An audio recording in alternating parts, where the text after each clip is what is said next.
Estamos de regreso en Ampliación de Noticias, 9 de la mañana con 5 minutos a través de RPP, La Voz del Perú. Dimos la información en su momento que se anunció que finalmente será Walter Martos el presidente del Consejo de Ministros, y se habría señalado también que ya hay ratificados. La juramentación de Martos sería al mediodía, según la información que ha sido confirmada, y los ratificados, como se había esperado, serían en el Ministerio de Salud, ¿no? Pilar Macetti; en Justicia, Ana Neira; en Relaciones Exteriores, Mario López; en Economía, que también se ha discutido mucho en los últimos días, sería ratificada María Antonieta Alba Luperdi; en Agricultura, Jorge Montenegro; y en Cultura, Alejandro Negre. Esa es la información que evidentemente sujeta a confirmación, porque sabemos precisamente que hasta que el momento no se señala, sí juro, pueden haber cambios de último segundo o de último minuto. Ahora nos vamos de inmediato con Carlos Canales, presidente de Canatur, la Cámara Nacional de Turismo. Hemos dicho en infinidad de oportunidades que el sector turismo es uno de los más golpeados, y se ha suspendido ya esta cuarta fase de la que se habló al inicio de las fases para la reactivación, recuperación económica, más que reactivación, recuperación económica, y se ha suspendido esta fase que tiene que ver justamente para estas actividades económicas. Se ha programado para la primera semana de septiembre, lo que se había programado para la primera semana de agosto. Esto me imagino que ha generado pues un impacto mayor. Carlos, bienvenido a Ampliación de Noticias. Mónica, gracias por la llamada, y justamente con el nombramiento del Premier Martos nos preocupa, porque él ha liderado muchísimo las posiciones más radicales que prácticamente han afectado la actividad turística. Él fue el primero en anunciar la suspensión de la fase 4 porque faltaba implementar la fase 3. Me parece que es un buen ministro, muy fuerte, radical. Tal vez es la parte más sólida en cuanto a lo que siempre comunica. Le dicen el oráculo al ministro, porque lo que él dice se hace. Entonces, de alguna forma, fortalecer algunos encargos que reciba del gobierno para poder buscar la tranquilidad sanitaria es importantísimo, y creo que en este sentido se necesita una mano dura. Pero también, como militar, tiene que entender que la economía se basa en la generación de empleo, y hoy día el sector más afectado de la economía es el sector turismo.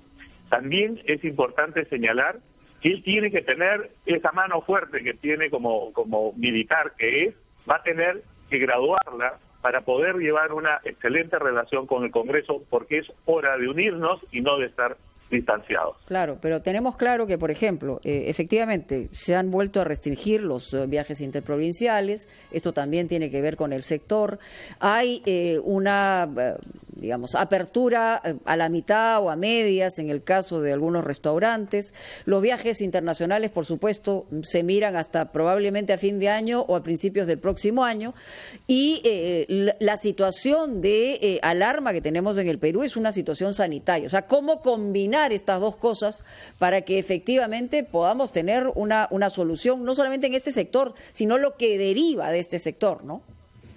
Bueno, definitivamente es complejo, pero tenemos que buscar fórmulas que no ayuden a que uno no se muera por la epidemia sanitaria y tampoco por la pandemia económica. Este gobierno ¿Cuáles podrían ser esas fórmulas, señor Canales? Porque comprendemos su objetivo, pero también comprendemos el riesgo particular que la actividad turística supone. Por eso hay que hay una fórmula que sea matizada, que sea adaptada a las circunstancias. Todos quisiéramos que haya turismo externo e interno, pero ¿qué fórmulas propone usted? Mira, Ecuador ha utilizado un sistema de apertura de vuelos desde el 3 de junio y no se ha incrementado la pandemia sanitaria. Al contrario, lo que se hace es focalizar las zonas donde hay mayor contaminación para poder evitar que el contagio sea mayor. En este caso, la apertura de vuelos internacionales es una necesidad para activar la economía. ¿De qué nos sirve haber reiniciado y tener hoteles, restaurantes, agencias de viaje abiertas si no tenemos pasajeros, no tenemos huéspedes ni tenemos comensales? Tenemos que inyectar la cantidad de negocios, actividades empresariales que vienen con toda certeza, con toda seguridad a trabajar en nuestro país y que, y tenemos que decirlo, en las zonas pobres es el mayor índice de contagios. Cuando un turista viene, sea por negocios o por cultura, usualmente utiliza establecimientos en zonas turísticas, Miraflores, San Isidro, Surco, que tienen los índices más bajos de contaminación dentro del contexto nacional. Y eso implica que podríamos abrir vuelos acotados a destinos específicos. Por ejemplo, hay vuelos humanitarios a la semana, casi 5 vuelos a Miami. ¿Por qué no podemos tener un vuelo a Miami diario, un vuelo diario a Madrid, otro vuelo diario a Ámsterdam?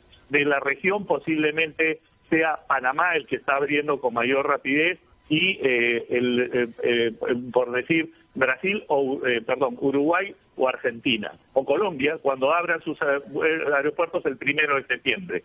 Tenemos que comenzar con frecuencias muy pequeñas para poder ir controlando, y ya está acreditado que el contagio no se da en los aviones, por lo tanto podemos trabajar de esa forma para inyectar recursos a la economía local. Eso es indispensable. El ministro de Martos, en mayo, dijo, dijo, la última actividad que vamos a hacer es abrir el aeropuerto Jorge Chávez y posiblemente sea en diciembre. Eso no es posible, hay que hacer una evaluación permanente. Entendemos que Cusco se haya cerrado con una cuarentena focalizada, que incluso el gobernador ha señalado que es importante y ellos mismos tienen un confinamiento total. Esas son las medidas que se deben tomar cuando se radicalizan los contagios. Carlos, buenos días, ¿cómo está? Yo quería consultarle respecto a, de acuerdo a la situación que usted nos ha descrito y a los problemas que hay, ¿qué proyección tiene respecto al desarrollo del sector turismo para fin de año? ¿Se han reanudado algunos viajes interprovinciales a nivel terrestre, pero en términos generales, ¿cuál es su proyección? Sí, Carlos, si me permites un segundito, y le pido también a Carlos Canales un segundito para simplemente confirmar una información que ya hemos adelantado.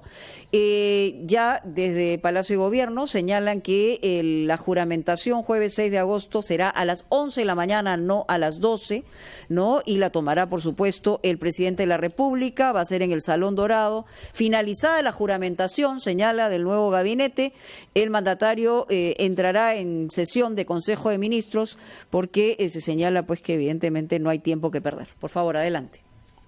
Sí, y qué bueno que mantengan, ojalá todo el equipo lo máximo, no estamos para cambios. Lo cierto es que la situación turística es dramática, ¿no? Nosotros hemos estado monitoreando si los restaurantes, por ejemplo, están con movimiento. No todos los restaurantes han abierto. Un 30% de los restaurantes a nivel nacional han abierto porque los micro y pequeños restaurantes no tienen recursos para poder abrir porque hay que cumplir unas normas sanitarias y no tienen los recursos. El PAE Turismo no llega, lo hemos pedido el 15 de marzo, entonces las buenas intenciones que se pueden dar dictando normas, lo ha dicho muy claramente Ricardo, de la Sociedad Nacional de Industria, Ricardo Márquez, que no llegan estos recursos al sector turismo. La verdad es que ha llegado a la gran empresa y a la mediana empresa. A la micro y pequeña empresa, lamentablemente no han llegado. ¿Eso qué ha generado? Cerrar más de 50.000 negocios, personas jurídicas, personas naturales con RUC, con negocios, que lamentablemente han tenido que devolver locales, despedir empleados, y seguimos en una creciente. Se supone que el PAE Turismo, que se dictaminó el 1 de julio, tendría que haber estado listo para fines de julio, y posiblemente esté, con suerte, listo para fines de agosto. 500 millones de soles que no va a ayudar a más de 10.000 empresas, y tenemos 70.000, 80.000 aguardando de la micro y pequeña empresa estos recursos para poder subsistir. El turismo va a caer, lamentablemente. Si el aeropuerto no se abre, las cifras pueden ser más o menos unos 10.500, 10.000 millones de dólares que dejarán de ingresar a la economía nacional producto del cierre del aeropuerto que generaría obviamente la caída del cierre del turismo receptivo, que no se está facturando nada desde el 15 de marzo, y el turismo interno, que hoy día, por la crisis económica, no se está dando. se está viajando para visitar a la familia, se está viajando para reactivar las construcciones, las consultorías, ingenierías que hay a nivel nacional y en los lugares que se puede viajar. Por lo tanto, la reactivación tiene que darse. Tenemos que aprender a convivir en forma acotada, con normas estrictas, pero hay lugares que no están contaminados, que no tienen, y si los protocolos sanitarios son del primer mundo, y por qué no dar la oportunidad a ir abriendo en forma acotada y reservada, y esa es la invocación que el sector turismo le hace al ministro Marcos, ¿no? Tenemos que aprender a convivir, sabemos en los esfuerzos que él hace, le deseamos lo mejor, porque como todos los peruanos pasamos una crisis tremenda, pero él tiene que comprender que la economía se tiene que abrir de a pocos, pero se tiene que abrir, si no, la situación va a ser dramática para miles de peruanos que viven de la actividad turística. Gracias al presidente de Canatur, Carlos Canales, por estar con nosotros.